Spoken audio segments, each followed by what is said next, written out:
ಸ್ನೇಹಿತರೆ, ಚರಿತ್ರೆ ಮತ್ತೊಂದು ವಿಡಿಯೋಗೆ ನಿಮಗೆಲ್ಲ ಪ್ರೀತಿಯ ಸ್ವಾಗತ. ಆಕಾಶದಿಂದ ಸುರಿಯುತ್ತಿರೋದು ನೀರಲ್ಲ, ಅದು ಮೃತ್ಯು. ಸ್ವಲ್ಪ ಕಲ್ಪನೆ ಮಾಡಿಕೊಳ್ಳಿ. ನೀವು ರಸ್ತೆಯಲ್ಲಿ ಹೋಗ್ತಿದ್ದೀರಿ, ಇದ್ದಕ್ಕಿದ್ದಂತೆ ಮಳೆ ಶುರುವಾಗುತ್ತೆ.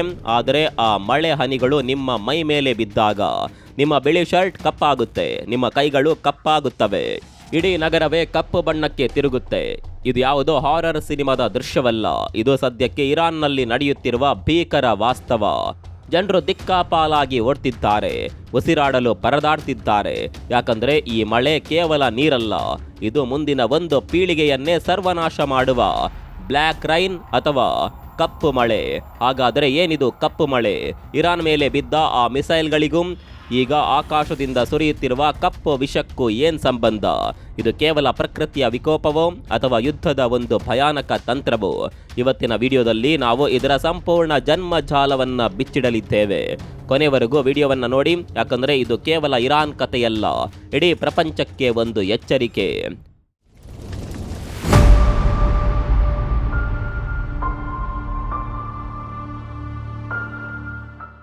ಯುದ್ಧ ಅಂದ ತಕ್ಷಣ ನಮಗೆ ನೆನಪಾಗೋದು ಮಿಸೈಲ್ಗಳು, ಬಾಂಬ್ಗಳು ಮತ್ತು ರಕ್ತಪಾತ.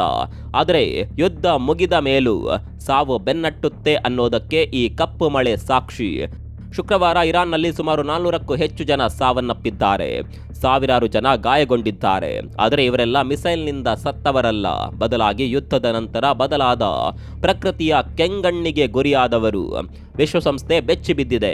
ದೊಡ್ಡ ದೊಡ್ಡ ಸುದ್ದಿ ಸಂಸ್ಥೆಗಳಾದ CNN, BBC ಹೀಗೆ ಎಲ್ಲರೂ ಕೂಡ ಇವತ್ತು ಈ ಕಪ್ಪು ಮಳೆಯ ಬಗ್ಗೆ ಅರಚಾಡ್ತಾ ಇದ್ದಾರೆ. ಯಾಕಂದ್ರೆ ಇರಾನ್ ಇಂದು ಒಂದು ವಿಷದ ಅನಿಲದ ಚೇಂಬರ್ ಆಗಿ ಬದಲಾಗಿದೆ. ಸ್ನೇಹಿತರೆ, ಇತಿಹಾಸವನ್ನ ಒಮ್ಮೆ ತಿರುಗಿ ನೋಡಿದ್ರೆ ಇಂತಹ ಭೀಕರ ಕಪ್ಪು ಮಳೆಯನ್ನ ಜಗತ್ತು ಮೊದಲ ಬಾರಿ ನೋಡ್ತಾ ಇಲ್ಲ. 1945ರ ಆ ದಿನವನ್ನ ನೆನಪಿಸಿಕೊಳ್ಳಿ. ಅಮೆರಿಕ ಯಾವಾಗ ಜಪಾನ್ನ ಹಿರೋಶಿಮಾ ಮತ್ತು ನಾಗಸಾಕಿ ಮೇಲೆ ಅಟಾಮಿಕ್ ಬಾಂಬ್ ಹಾಕ್ತೋ, ಅದರ ಬೆನ್ನಲ್ಲೇ ಅಲ್ಲಿ ಕಪ್ಪು ಮಳೆ ಸುರಿದಿತ್ತು. ಆ ಮಳೆ ಎಂಥದ್ದಿತ್ತೆಂದರೆ ಅದು ರೇಡಿಯೋ ಆಕ್ಟಿವ್ ಆಗಿತ್ತು. ಆ ಮಳೆಯಲ್ಲಿ ನೆನೆದವರೆಲ್ಲ ಸಮಾಜದಲ್ಲಿ ಅದೃಶ್ಯರಾದರು. ಜಪಾನ್ನಲ್ಲಿ ಒಂದು ಪದವಿದೆ, ಹಿಬಕುಶ. ಇದರರ್ಥ ಅಣುಬಾಂಬ್ ಮತ್ತು ಆ ಕಪ್ಪು ಮಳೆಯಿಂದ ಬದುಕುಳಿದ ದುರ್ದೈವಿಗಳು ಅಂತ. ಅಂತವರನ್ನ ಮದುವೆಯಾಗಲು ಕೂಡ ಯಾರು ಮುಂದೆ ಬರ್ತಿರ್ಲಿಲ್ಲ. ಯಾಕಂದ್ರೆ ಆ ಕಪ್ಪು ವಿಷ ಅವರ DNA ಒಳಗೆ ಸೇರಿತ್ತು. ಇತ್ತೀಚೆಗೆ ಜಪಾನ್ ಒಂದು ಕಾನೂನು ಜಾರಿಗೆ ತಂದಿದೆ. ಆ ಸಮಯದಲ್ಲಿ ಗರ್ಭದಲ್ಲಿದ್ದ ಮಕ್ಕಳನ್ನ ಕೂಡ ಸರ್ವೈವರ್ ಅಂತ ಘೋಷಣೆ ಮಾಡಿದೆ. ಆದರೆ ಇರಾನ್ ಕತೆ ಬೇರೆನೇ ಇದೆ. ಇರಾನ್ನಲ್ಲಿ ಸುರಿಯುತ್ತಿರುವ ಮಳೆ ರೇಡಿಯೋ ಆಕ್ಟಿವ್ ಅಲ್ಲದಿರಬಹುದು, ಆದರೆ ಇದು ಅಷ್ಟೇ ಅಪಾಯಕಾರಿ. ಇದು ಕ್ಯಾನ್ಸರ್ ಕಾರಕ. ಅಂದ್ರೆ ಈ ಮಳೆ ಹನಿ ನಿಮ್ಮ ಮೈ ಮೇಲೆ ಬಿದ್ದರೆ ಅದು ನಿಧಾನವಾಗಿ ನಿಮ್ಮ ದೇಹದ ಜೀವಕೋಶಗಳನ್ನ ಕೊಲ್ಲುತ್ತೆ. 1991ರ ಗಲ್ಫ್ ಯುದ್ಧದ ಸಮಯದಲ್ಲಿ ಸ್ವಲ್ಪ ಮಟ್ಟಿಗೆ ಇಂತಹ ಮಳೆ ಕಾಣಿಸ್ಕೊಂಡಿತ್ತು. ಆದರೆ ಈ ಬಾರಿ ಇಡೀ ಇರಾನ್ನ ಇಂಚಿಂಚು ಮಣ್ಣು ಈ ವಿಷಕ್ಕೆ ಬಲಿಯಾಗುತ್ತಿದೆ. ಈಗ ಪ್ರಶ್ನೆ ಇರೋದು ಒಂದೇ, ಮಳೆ ಯಾಕೆ ಕಪ್ಪಾಗುತ್ತೆ? ಆಕಾಶದಲ್ಲಿ ಯಾರಾದರೂ ಕಪ್ಪು ಶಾಯಿ ಸುರಿದಿದ್ದಾರಾ? ಖಂಡಿತ ಇಲ್ಲ. ಇದರ ಹಿಂದೆ ಅಮೆರಿಕ ಮತ್ತು ಇಸ್ರೇಲ್ನ ಭೀಕರ ಮಿಸೈಲ್ ದಾಳಿ ಇದೆ. ಇರಾನ್ ಅನ್ನೋದು ತೈಲದ ಖಜಾನೆ. ಅಲ್ಲಿ ಸಾವಿರಾರು ಆಯಿಲ್ ಡಿಪೋಗಳಿವೆ, ರಿಫೈನರಿಗಳಿವೆ. ಮಿಸೈಲ್ಗಳು ಹೋಗಿ ನೇರವಾಗಿ ಈ ತೈಲ ಸಂಗ್ರಹಾರಗಳಿಗೆ ಅಪ್ಪಳಿಸಿದಾಗ ಏನಾಗುತ್ತೆ ಅಂದರೆ ಲಕ್ಷಾಂತರ ಲೀಟರ್ ಕಚ್ಚಾ ತೈಲ ಹೊತ್ತಿ ಉರಿಯುತ್ತೆ. ಅಲ್ಲಿಂದ ಏಳುವ ಆ ದಟ್ಟವಾದ ಕಪ್ಪು ಹೊಗೆ, ಅದು ಕೇವಲ ಹೊಗೆಯಲ್ಲ, ಅದರಲ್ಲಿ ಬೆನ್ಸಿನ್, ಅಸಿಟೋನ್ನಂತಹ ಭೀಕರ ರಾಸಾಯನಿಕಗಳಿವೆ. ಈ ಕಪ್ಪು ಹೊಗೆ ಆಕಾಶಕ್ಕೋಗಿ ಮೋಡಗಳನ್ನು ಸೇರ್ಕೊಳ್ಳುತ್ತೆ. ಮಳೆ ಬಂದಾಗ ಅದೇ ವಿಷಕಾರಿ ಅಂಶಗಳು ನೀರಿನ ಜೊತೆ ಸೇರಿ ಬ್ಲ್ಯಾಕ್ ರೈನ್ ಆಗಿ ಭೂಮಿಗೆ ಸುರಿಯುತ್ತವೆ. ಅದರಲ್ಲೂ ಇತ್ತೀಚೆಗೆ ಒಂದು ವಿಡಿಯೋ ವೈರಲ್ ಆಗಿತ್ತು. ಒಬ್ಬ ವರದಿಗಾರ ತನ್ನ ಬಿಳಿ ಕಾರಿನ ಮೇಲೆ ಬಿದ್ದ ಕಪ್ಪು ಮಳೆಯನ್ನ ಕೈಯಿಂದ ಮುಟ್ಟಿ ತೋರಿಸ್ಕೊಳ್ತಿದ್ದಾನೆ. ನೋಡಲು ಇದು ಕೇವಲ ಕೊಳೆ ತರ ಕಾಣಿಸಬಹುದು, ಆದರೆ WHO ಹೇಳುವ ಪ್ರಕಾರ ಇದು ಮನುಷ್ಯನ ಶ್ವಾಸಕೋಶವನ್ನ ಮತ್ತು ಚರ್ಮವನ್ನ ಸಂಪೂರ್ಣವಾಗಿ ನಾಶ ಮಾಡುತ್ತೆ. ಇದು ಕೇವಲ ಒಂದು ದಿನದ ಕಥೆಯಲ್ಲ. ಇಸ್ರೇಲ್ನ ಪ್ಲಾನ್ ಪ್ರಕಾರ ಈ ಯುದ್ಧ ಇನ್ನು 1 ತಿಂಗಳು ನಡೀಬಹುದು. ಅಂದ್ರೆ ಅಲ್ಲಿವರೆಗೆ ಈ ಬೆಂಕಿ ಆರೋದಿಲ್ಲ, ಈ ಕಪ್ಪು ಹೊಗೆ ನಿಲ್ಲೋದಿಲ್ಲ. ಅಲ್ಲಿನ ಪುಟ್ಟ ಮಕ್ಕಳು, ವಯಸ್ಸಾದವರು ಈ ವಿಷವನ್ನೇ ಉಸಿರಾಡಬೇಕು. ಅಲ್ಲಿನ ಕೃಷಿ ಭೂಮಿ ಸಂಪೂರ್ಣವಾಗಿ ಹಾಳಾಗುತ್ತೆ.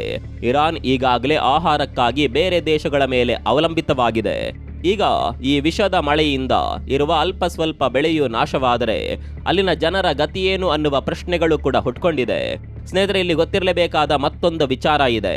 ಇರಾನ್ನ ಭೂಗೋಳವೇ ಅದರ ಪಾಲಿಗೆ ಇವತ್ತು ಶತ್ರುವಾಗಿದೆ.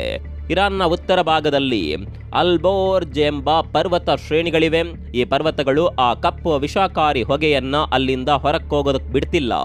ವಿಜ್ಞಾನದ ಭಾಷೆಯಲ್ಲಿ ಅದನ್ನ ಟೆಂಪರೇಚರ್ ಇನ್ವರ್ಷನ್ ಅಂತಾರೆ. ಸಾಮಾನ್ಯವಾಗಿ ಗಾಳಿ ಮೇಲಕ್ಕೋಗಿ ಚದುರಿ ಹೋಗಬೇಕು. ಆದರೆ ಇಲ್ಲಿ ಆ ಪರ್ವತಗಳು ಗೋಡೆಯಂತೆ ನಿಂತಿರೋದ್ರಿಂದ ವಿಷಕಾರಿ ಗಾಳಿ ಇರಾನ್ನ ನಗರಗಳ ಮೇಲೆಯೇ ಒಂದು ಹೊದಿಕೆಯಂತೆ ಕುಳಿತಿದೆ. ಅಂದ್ರೆ ಆ ವಿಷ ಹೊರಗೆ ಹೋಗೋದಕ್ಕೆ ಜಾಗವೇ ಇಲ್ಲ. ಜನರು ತಮ್ಮ ಮನೆಯ ಒಳಗಿದ್ರೂ ಕೂಡ ಈ ವಿಷದಿಂದ ತಪ್ಪಿಸಿಕೊಳ್ಳೋದಕ್ಕೆ ಸಾಧ್ಯವಾಗ್ತಾ ಇಲ್ಲ. ಇದನ್ನ ನೋಡ್ತಿದ್ರೆ ಒಂದು ಪ್ರಶ್ನೆ ಕಾಡುತ್ತೆ. ಅಮೆರಿಕ ಮತ್ತು ಇಸ್ರೇಲ್ ಈ ಹವಾಮಾನವನ್ನೇ ಒಂದು ಅಸ್ತ್ರವನ್ನಾಗಿ ಬಳಸ್ತಿದ್ದಾರಾ?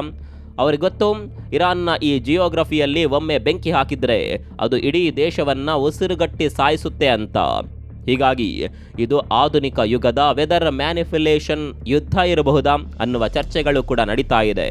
ಯುದ್ಧಗಳು ಕೇವಲ ಗಡಿಯಲ್ಲಿ ನಡೀತಾ ಇಲ್ಲ, ಅವು ಸಾಮಾನ್ಯ ಜನರ ಶ್ವಾಸಕೋಶದ ಒಳಗೆ ನುಗ್ಗುತ್ತಿವೆ. ಇರಾನ್ ಸರ್ಕಾರ ವಿಶ್ವಸಂಸ್ಥೆಯಲ್ಲಿ ಅರಚಾಡುತ್ತಿದೆ, ನಮ್ಮ ಪೀಳಿಗೆಯನ್ನ ಉಳಿಸಿ ಅಂತ ಕೇಳ್ತಿದೆ. ಆದರೆ UN ಸೆಕ್ಯೂರಿಟಿ ಕೌನ್ಸಿಲ್ ಕಣ್ಣು ಮುಚ್ಚಿ ಕುಳಿತಿದೆ. ಇಂದು ಇರಾನ್ ಸರದಿ, ನಾಳೆ ಇದು ಬೇರೆ ಯಾವ ದೇಶಕ್ಕಾದರೂ ಬರಬಹುದು.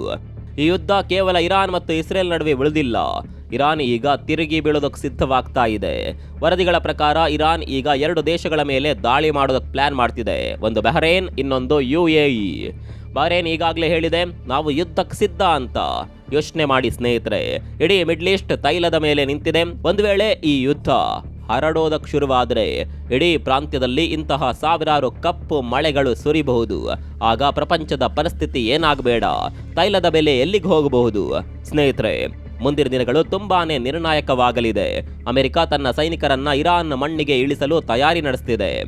ಅದೇನಾದರೂ ಆದರೆ ಮಿಸೈಲ್ಗಳ ಸಂಖ್ಯೆ ಹೆಚ್ಚಾಗುತ್ತೆ, ಸ್ಫೋಟಗಳು ಜಾಸ್ತಿ ಆಗುತ್ತವೆ ಮತ್ತು ಈ ಕಪ್ಪು ಮಳೆ ಇಡೀ ಪ್ರದೇಶವನ್ನ ಆವರಿಸಿಕೊಳ್ಳುತ್ತೆ. ಒಂದ್ ಕಡೆ ಯುದ್ಧದ ಅಬ್ಬರ, ಇನ್ನೊಂದು ಕಡೆ ಬದಲಾಗುತ್ತಿರುವ ಹವಾಮಾನ. ಇವೆರಡರ ನಡುವೆ ಸಿಕ್ಕಿಬಿದ್ದಿರೋದು ಸಾಮಾನ್ಯ ಮನುಷ್ಯ.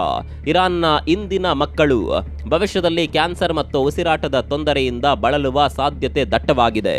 ಯುದ್ಧವನ್ನ ಗೆಲ್ಲಲು ಹೊರಟವರು ಮಾನವೀಯತೆಯನ್ನ ಸೋಲುತ್ತಿದ್ದಾರೆ ಅನ್ನೋದಕ್ಕೆ ಈ ಬ್ಲ್ಯಾಕ್ ರೈನ್ ಒಂದು ಜೀವಂತ ಉದಾಹರಣೆ. ಅದೇನಿರಲಿ, ಯುದ್ಧ ಯಾರನ್ನೇ ಗೆಲ್ಲಿಸಲಿ, ಸೋಲೋದು ಮಾತ್ರ ಪ್ರಕೃತಿ ಮತ್ತು ಮನುಷ್ಯತ್ವ. ಆಕಾಶದಿಂದ ಬೀಳುವ ಮಳೆ ಭೂಮಿಗೆ ಜೀವ ನೀಡಬೇಕಿತ್ತು, ಆದರೆ ಇವತ್ತು ಅದೇ ಮಳೆ ಸಾವನ್ನ ಹೊತ್ತು ತರ್ತಿದೆ. ಅಂದರೆ ನಾವು ಎಂತಹ ಜಗತ್ತಿನಲ್ಲಿ ಬದುಕಿದ್ದೇವೆ ಅನ್ನೋದನ್ನ ಯೋಚನೆ ಮಾಡಬೇಕಿದೆ. ಇರಾನ್ ಮೇಲೆ ಸುರಿಯುತ್ತಿರುವ ಈ ಕಪ್ಪು ಮಳೆ ಕೇವಲ ಆ ದೇಶದ ಕಣ್ಣೀರಲ್ಲ, ಇದು ಇಡೀ ಮಾನವ ಕುಲದ ಮೇಲೆ ಬೀಳುತ್ತಿರುವ ಕಪ್ಪು ಚುಕ್ಕೆ.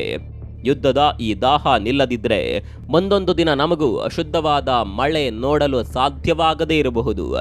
ಇಲ್ಲಿ ಇರಾನ್ ಕೂಡ ತನ್ನ ಹಠವನ್ನ ಬಿಟ್ಟು ತನ್ನ ನಾಗರಿಕರ ಬಗ್ಗೆ ಯೋಚನೆ ಮಾಡಬೇಕಾಗಿದೆ.